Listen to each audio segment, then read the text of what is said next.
Hello guys, and we are back again with another video. This is Outwork Everybody, brutal honest business advice from billionaire Mack Cuban. Yeah, I think we have to listen to it, so let's just start.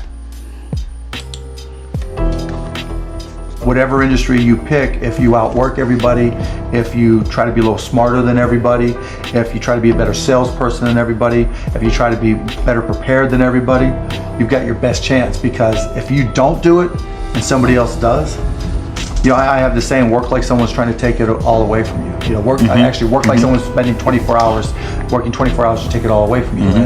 And that's kind of the way I look at it. What would you say is the number one reason why people fail? Lack of brains, lack of effort. Lack of brains, lack of effort. Yeah, they don't do the work. They don't learn. When you walk in the room, when you start a business and you start to talk about somebody, you're never in a vacuum with no competition. Unless you're just extremely lucky. And if there's going to be competition, that means somebody else knows your business as well as you do when you get started. And if you walk into a competitive environment and they still know more about the business than you do and more about your customers, you're going to lose. But most people don't consider that. They don't do the work. They don't learn more about their industry. They don't know even about their business. And so you've got to put in the effort to know more about your industry than anybody else. And that's the brains part, and that's the effort part as well. Because look, if you're competing with me, you better know what you're doing, otherwise I'm gonna kick your ass. And you're not gonna outwork me. And so, the combination is usually what kills businesses early on more than anything. You could, within a 5-10 minute interview, say, this dude's not gonna make it as an entrepreneur. Yeah, I can typically tell, right? I can tell by their passion, I can tell by their focus, I can tell by their preparation.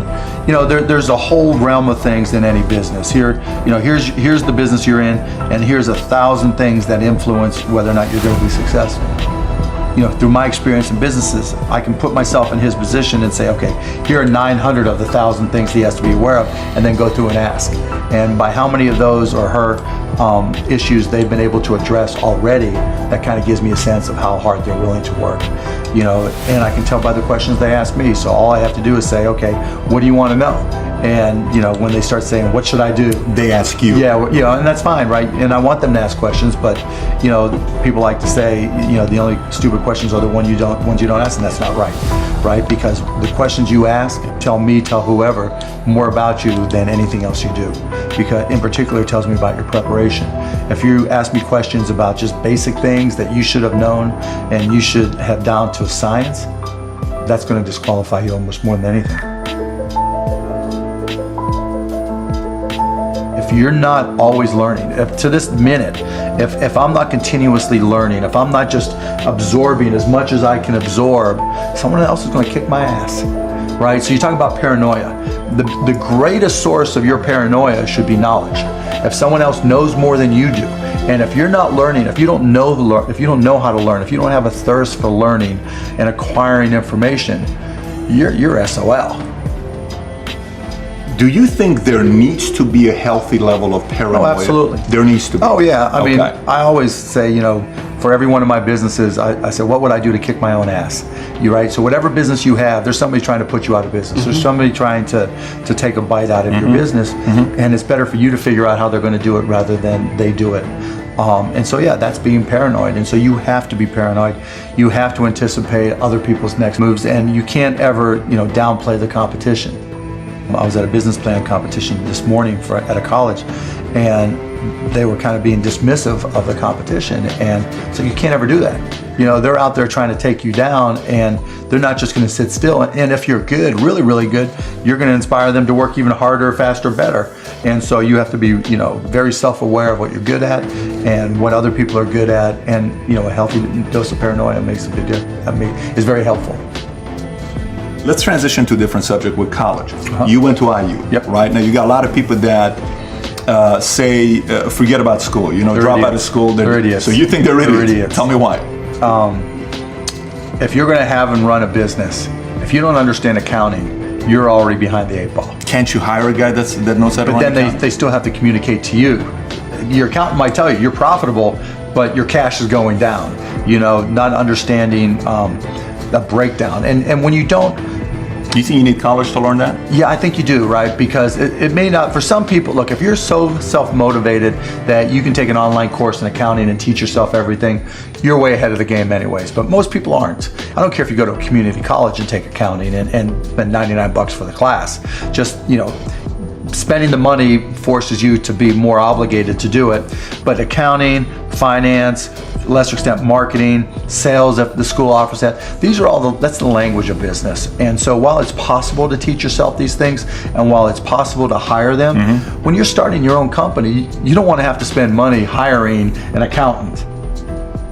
Well, let me take that. If you've gone through all these classes, you probably don't have to hire a lawyer to incorporate, right? You can probably figure out yourself. And so your cost of opening up a business drops. But even more important than all that, that's the blocking and tackling. That's the language of business. The thing I learned at Indiana that was more important than anything else, I learned how to learn. And learning became far more important to me, because the one certainty in business is that it's always going to be changing. How does one entrepreneur increase the speed in areas that they can increase? There's certain things you can't control. Speed in what way? Speed of growing your business. All right. So how fast can I grow? Yeah, I mean, it just depends. You've got to know your own skill set, right?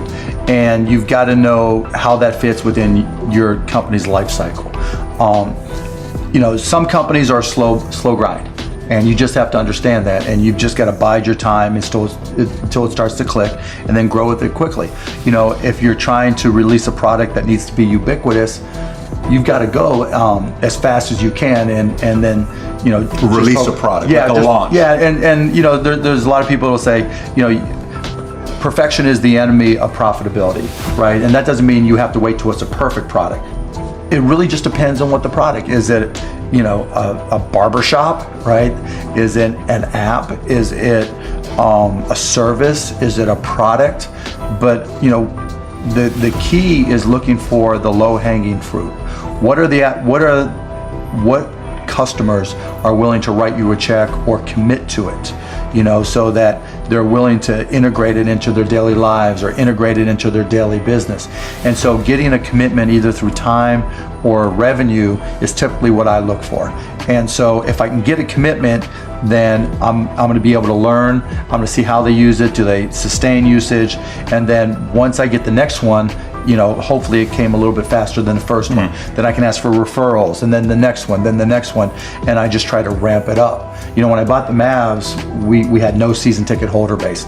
And so literally it was a matter of just putting a list of former season ticket holders in a white pages back then, on my desk next to my phone, and making phone calls. You? Yeah, me. Yeah, because if I'm not going to do it, how can I expect someone else to do it, right? So just get on the phone. Hey, this is Mark Cuban. I'm the new owner of the Dallas Mavericks. Unbelievable. I'd like to invite you back for again. It's not, though. This is my business. But you can't get regular sales guys or something to make those calls once they get to a quarter. You're a guy that's a billionaire. You're making those calls. But that's all, and that's fine and good, right? Because everybody's got their own goals, right?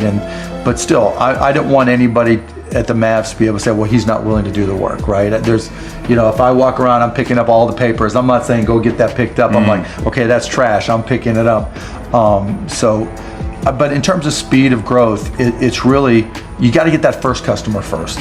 And then when you get that first, what did you learn? Reiterate, get that next customer. And then hopefully, as you learn more and more through the process, then the next one comes by even faster. Alluding to it earlier about entrepreneurs being born or built, and I think I knew I was wired to be excited about business. How or why, I don't know, but and there's certain guys that have the genetics to jump out of the gym, right? There's certain guys, that when they golf, they have the muscle memory and the discipline. Dirk Nowitzki may not be the most talented guy in the NBA, but his discipline and his focus to do what's necessary to be successful, he's willing to do, and combine it with being 7 feet tall and being skilled, it makes him an amazing basketball player. So it's understanding what your skill set is, finding the right place to use those skills, and then going for it. Will that make you $250,000? It depends if you pick the right industry. I started my first business when I was 12. I was buying and selling baseball cards, buying and selling stamps. Anything I could do to make money, I was hustling and trying to do. So I was into business, but I not so much where it was all my friends were into it with me, so they wouldn't know. Baseball And so- cards. Yeah, baseball cards, you name it. I mean, I grew up in Pittsburgh, and so I would, probably even less than 12 years old, I would go out and buy a bunch of baseball cards that I collected, and I would package, I would say, okay, you're guaranteed to have a Pittsburgh Pirate in this package, and I would charge 3 times as much, and I'd set up on this park bench down in the park down in Scott Township where I grew up, and I'd have these little sales. And it was great. I made money, and I mean, it was, you know, and I learned as much about business when I was 9, 10, and 12 as I learned any other time. So we've come to the end of the video. I mean, this was very exciting to listen to Mack Cuban. I've never really paid attention to him. I think I know him. I think I know he owns a basketball team, but then I don't really know much about him. But I mean, I got a lot of good information from him, and it was helpful. I hope you enjoyed this, and I hope you will learn something, or you've learned something from this. Adios, amigos. Bye.